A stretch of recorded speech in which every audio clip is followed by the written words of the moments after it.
Hulagu खां की अफवाज ने 12 दिन से बगदाद का मुहासरा किया हुआ था। जब मज़ाहमत की तमाम उम्मीदें दम तोड़ गईं तो 10 फरवरी सन 1257 को फसील के दरवाजे खुल गए। 37वें खलीफा मोतसिम बिल्ला अपने वज़रा के हमरा मरकज़ी दरवाजे से बरामद हुए और हलाकू खां के सामने हथियार डाल दिए। हलाकू खां ने वही किया जो इसके दादा पिछली आधी सदी से करते चले आ रहे थे। उसने खलीफा के तो अलावा तमाम उमरा और वज़रा को वहीं मौत के घाट उतार दिए और फिर मंगोल दस्ते शहर में दाखिल हो गए। उसके बाद फिर जो हुआ उसका अंदाज़ा तारीख़ दानों के अल्फाजों से लगाया जा सकता है।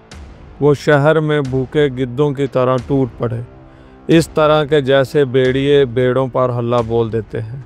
बिस्तर और तकिए चाकुओं से फाड़ दिए गए। हरम की औरतें गलियों में घसीटी गईं और इनको तारियों का खिलौना बना दिया गया। दरियाए दजला के किनारे आबाद अलिफ लैला का शहर खलीफा हारून रशीद और खलीफा मामून रशीद के कायम करदा शहर, ये वो शहर था जहां मुतरज्जम को किताबें तोल कर मुआवजा बतौर सोना दिया जाता था। ये वसी कुतुब खानों, खूबसूरत मस्जिदों, आलीशान महलों, सरसब्ज़ बगातों, लबालब बाज़ारों, इल्म अफरोज़ मदरसों और पुरअसाइशों का शहर था। इस बात का दुरुस्त तखमीना लगाना मुश्किल है कि कितने लोग मारे गए, लेकिन मौरखीन का मानना है कि तकरीबन 10 लाख लोग तलवार, तीर, नेज़े या बाले से मौत के घाट उतार दिए गए। तारीख़ की किताबों से मिलता है कि इस वक्त बगदाद की गलियां लाशों से भरी पड़ी थीं। सिर्फ कुछ दिनों में ही इनकी लाशों से इतनी बू उठने लगी कि शहर के अंदर ठहरना मुश्किल हो गया और हलाकू खां को भी अपना खैमा शहर से बाहर नस्ब करवाना पड़ा। इस दौरान जब अजीमुल शान शाही महल को आग लगाई गई तो इसकी तमीर में इस्तेमाल होने वाली कीमती लकड़ी संदल की खुशबू इर्द गिर्द के इलाके में फैल गई, मगर इस बदबू में वो भी मदम पड़ गई। कुछ इसी तरह का मंजर दरियाए दजला में देखने को आया। कहा जाता है कि इस दरिया का मटियाला पानी पहल कुछ दिन सुर्ख बहता रहा और फिर स्याह पड़ गया। सुर्खी की वजह वो खून था जो गलियों से बह बह कर दरिया में शामिल होता रहा, और स्याही इस वजह से कि शहर में मौजूद सैकड़ों कुतुब खानों में रखी गई नियाब और नादर लाखों नुस्खे दरिया में फेंक दिए गए और इनकी स्याही पानी में गोल गोल कर दरिया के पानी को स्याह कर दिया। हलाकू खां अल खानी हुकूमत का बानी और मंगोल हुक्मरान चंगेज़ खां का पोता था। हलाकू खां 15 अक्टूबर 1218 ईस्वी में पैदा हुआ। चंगेज़ खां के बेटे तोली खां के 3 लड़के थे, जिनमें एक मंगू खां था जो कराकरम में रहता था और पूरी मंगोल सल्तनत का खाने आज़म था। दूसरा बेटा कुबलाई खां था जो चीन में मंगोल सल्तनत का बानी था, जबकि तीसरा लड़का हलाकू खां था। मंगू खां के ज़माने में शमाल मगरबी ईरान में एक इस्माइली गिरोह हिशाशीन ने बड़ा हंगामा और खून रेज़ी शुरू कर दी।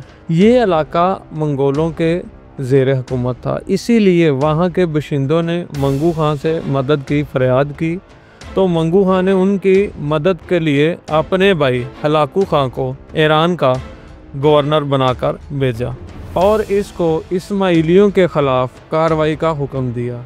हलाकू ने उसी साल इस्माइलियों के किलातुल मौत पर कब्ज़ा किया और इनकी हुकूमत का खात्मा कर दिया। इसके बाद हलाकू खां मज़ीद फतूहात के लिए बगदाद की जानिब बढ़ा, जिस पर इस वक्त मुसलमानों की हुकूमत थी। सन 1258 ईस्वी में हलाकू खां ने बगदाद को तबाह व बर्बाद करके रख दिया और पूरे ईरान पर कब्ज़ा कर लिया। इसके बाद मंगोल फ़ौजों ने शाम का रुख किया, बसरा और कूफा जैसे अजीम शहरों को तबाह व बर्बाद करके रख दिया, और इसी तरह तबाही मचाती हुई ये मंगोल फ़ौजें हलब तक पहुंच गईं और फिर वहां से इन्होंने फ़लस्तीन का रुख किया।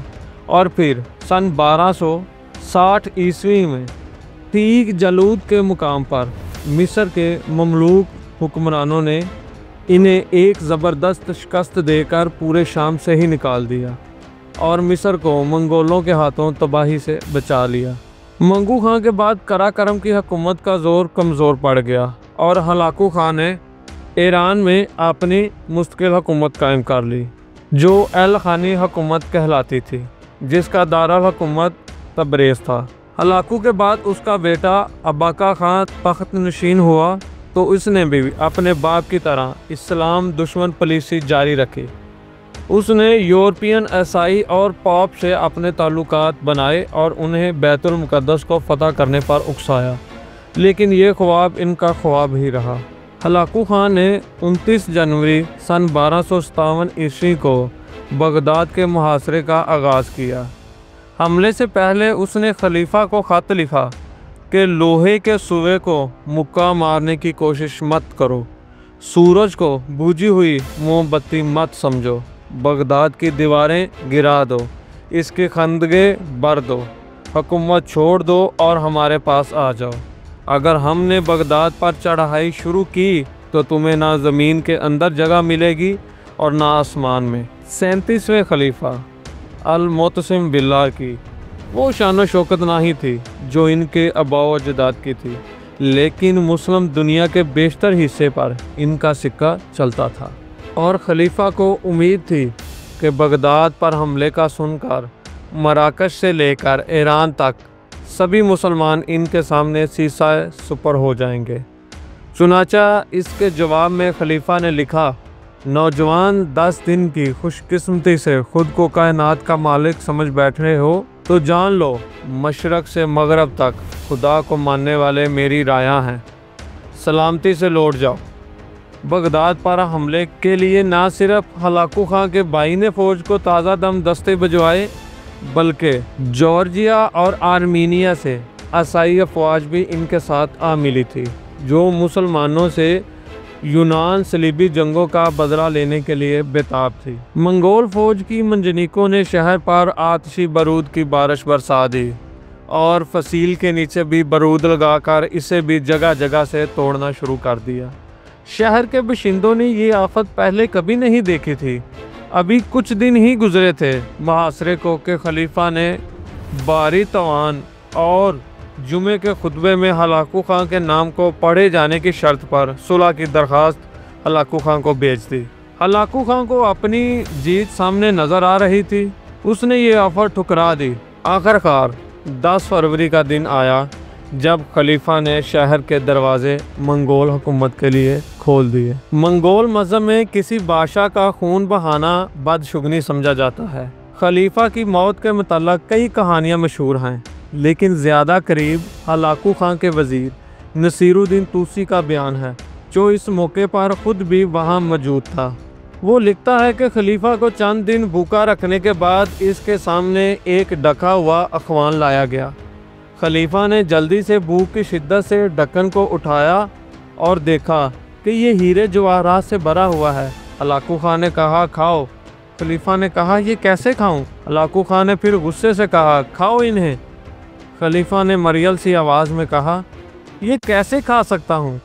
तो हलाकू खां ने कहा, अगर तुमने इसका इस्तेमाल किया होता और इसे जमा करने की बजाय इससे तीर, नेज़े और तलवारें बनाई होती और इसको अपनी फ़ौज के जवानों में तकसीम करते तो वो ज़्यादा जोश से लड़ते और मैं दरिया अबूर ही न कर पाता। खलीफा ने कहा, खुदा की यही मर्ज़ी थी। तो हलाकू खां ने कहा, अच्छा, अब फिर जो मैं तुमसे करूँगा वो भी खुदा की मर्ज़ी है। उसने नमदू में यानी मोटे कपड़ों में खलीफा को लपेट कर इस पर घोड़े दौड़ा दिए। बाज़ रवायात में मिलता है कि इसने खलीफा को मोटे कलीन में लपेटा और फिर जो भी था इसमें खलीफा का खून ज़मीन पर नहीं बहने दिया। हलाकू खलीफा की मौत को देखकर खुश होता रहा, फिर उठा और खलीफा की लाश को ठोकर मारकर बोला, जो हाकम अपनी राया से गाफल और अय्याशी में मुब्तला हो जाएं, इनका यही अंजाम होना चाहिए। मेरे इंसाफ का तकाजा भी यही है। इसके बाद बगदाद में वहशत, बर्बादी और वीराने छा गए। खुशो मुतरम शहर शहर खामोशा यानी कब्रिस्तान में तब्दील हो गया। जिंदगी जैसे थम सी गई हो, बचे खुचे चेहरे जैसे हंसना ही भूल गए हो। आपको हमारी ये वीडियो कैसी लगी? अपनी राय हमें कमेंट बॉक्स में ज़रूर दीजिए। अगर आपको ये वीडियो अच्छी लगी हो तो वीडियो को लाइक करें और हमारे चैनल को सब्सक्राइब करें। शुक्रिया।